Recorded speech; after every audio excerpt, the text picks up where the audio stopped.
Aký typ hudby počúvate?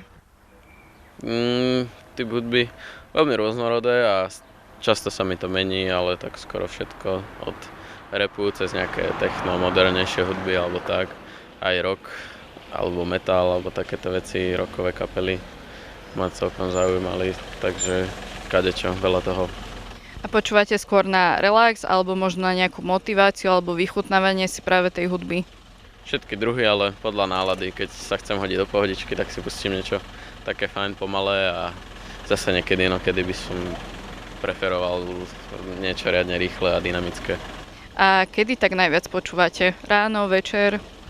Mm, Keď mám možnosť, nie je to skôr od času, ale od toho, že čo robím, že či som niekde v škole, alebo niečo robím, alebo som sám so sebou, alebo sa niekomu venujem a tak.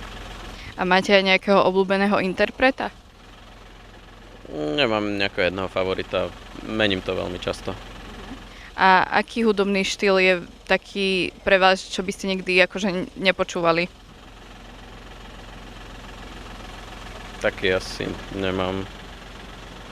Keď som bol mladší, tak som niektoré štýly odsudzoval, ale časom som prišiel aj im na chuť, takže je to také, možno by som povedal, až hlúpe odsudzovať niečo, lebo neviete, čo sa zmení v živote a či vás to náhodou potom možno neosloví a nepríde tomu na chuť, takže je to taká vec vkusu a proti gustu žiadny disputát. A počúvate hudbu možno aj pri cestovaní, či už v aute, alebo keď idete autobusom, alebo vlakom? Odkedy mám auto, tak chodím stále autom, ale v aute vždy musí byť hudba dobrá. Aký typ hudby počúvate? Roková. A aj nejaké iné žánre nemáte radi, alebo skôr preferujete iba tento? Skôr tento, ale aj ľudovú hudbu si treba pripomenúť, ale skôr tá roková hudba. A počúvate tak skôr ráno, večer, alebo len tak, keď máte náladu? To je rôzne. Pri nejakej práci, alebo keď niečo robím, alebo ráno, alebo respektíve v noci, keď sa zobudím, tak si pustím nejakú dobrú hudbu, ktorú som voľakedy počúval. A máte aj obľúbeného interpreta alebo skupinu? Ježiš, tých je veľa.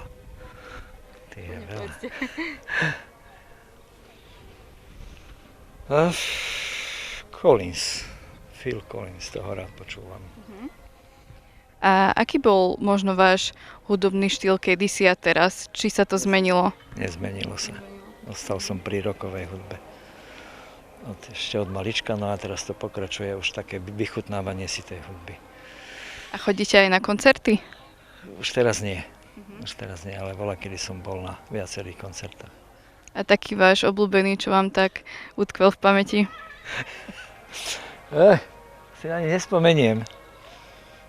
Čo som, tu už idú moji, viete, čo to bolo rôzne, slovenských. Bolo veľa slovenských a teraz stále ešte existujú tie skupiny, ktoré som počúval. A tak všeobecne. Aký žáner hudby ťa baví? Aký reper, či čo? Žáner, akože či počúvaš rap, pop, alebo možno nejaké tanečné hudby. Rap? A máš aj obľúbeného interpreta? Veľmi nie. Takže kedy si začal počúvať rap? 9. A kto ťa k tomu tak naviedol? Ja som tak raz pozeral telefón, no a zrazu mi tam vyskočili rapové pesničky a začal som to počúvať. A išiel by si takto na koncert, keď budeš väčší? A na koho? Na Separa? Prečo práve Separ? Neviem. Čo baví ťa tá atmosféra, alebo možno jeho texty, alebo skôr tá melódia a hudba? Jeho texty. Kedy ju počúvaš? Cez deň, po obede, tak nejak.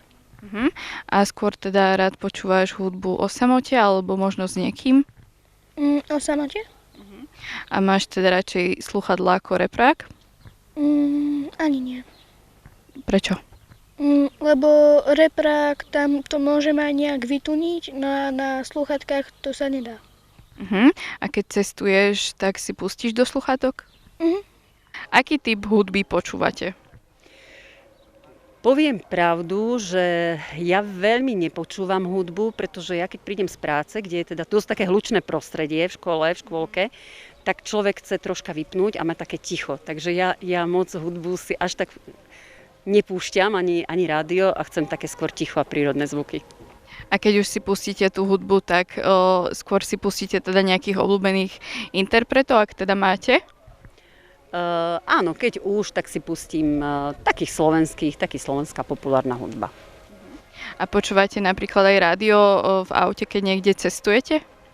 Áno, rádio počúvame, áno, za jazdy počúvame rádio, to hej. Čiže radšej preferujete teda rádio ako napríklad vlastnú hudbu? Áno.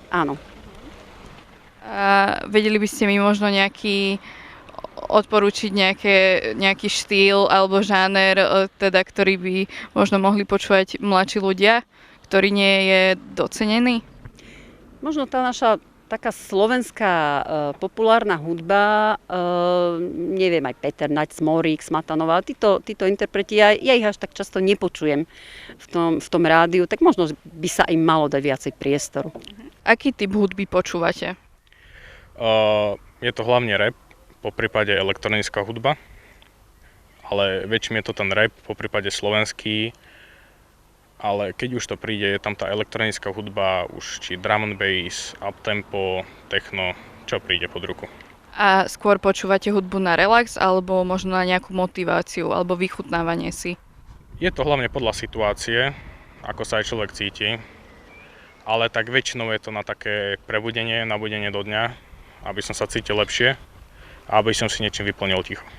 A kedy teda najčastejšie tak počúvate tú hudbu?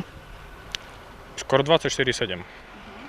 A teda keď tak môžem povedať ten rap alebo ten drum and bass alebo čokoľvek, že komu by ste to tak odporúčili počúvať? Tak je to na každom aj jeho štýle, ktorý ho baví, keďže každý má svoje vlastné preferencie, ale tak väčšina mladých ľudí si teraz hlavne užíva ten rap, takže podľa mňa pre nich je to také. Určite by som to odporúčal možno skúsiť aj pre starších, možno by to niektorým sa zapáčilo, možno nie, ale osobne je to na každého preferencii.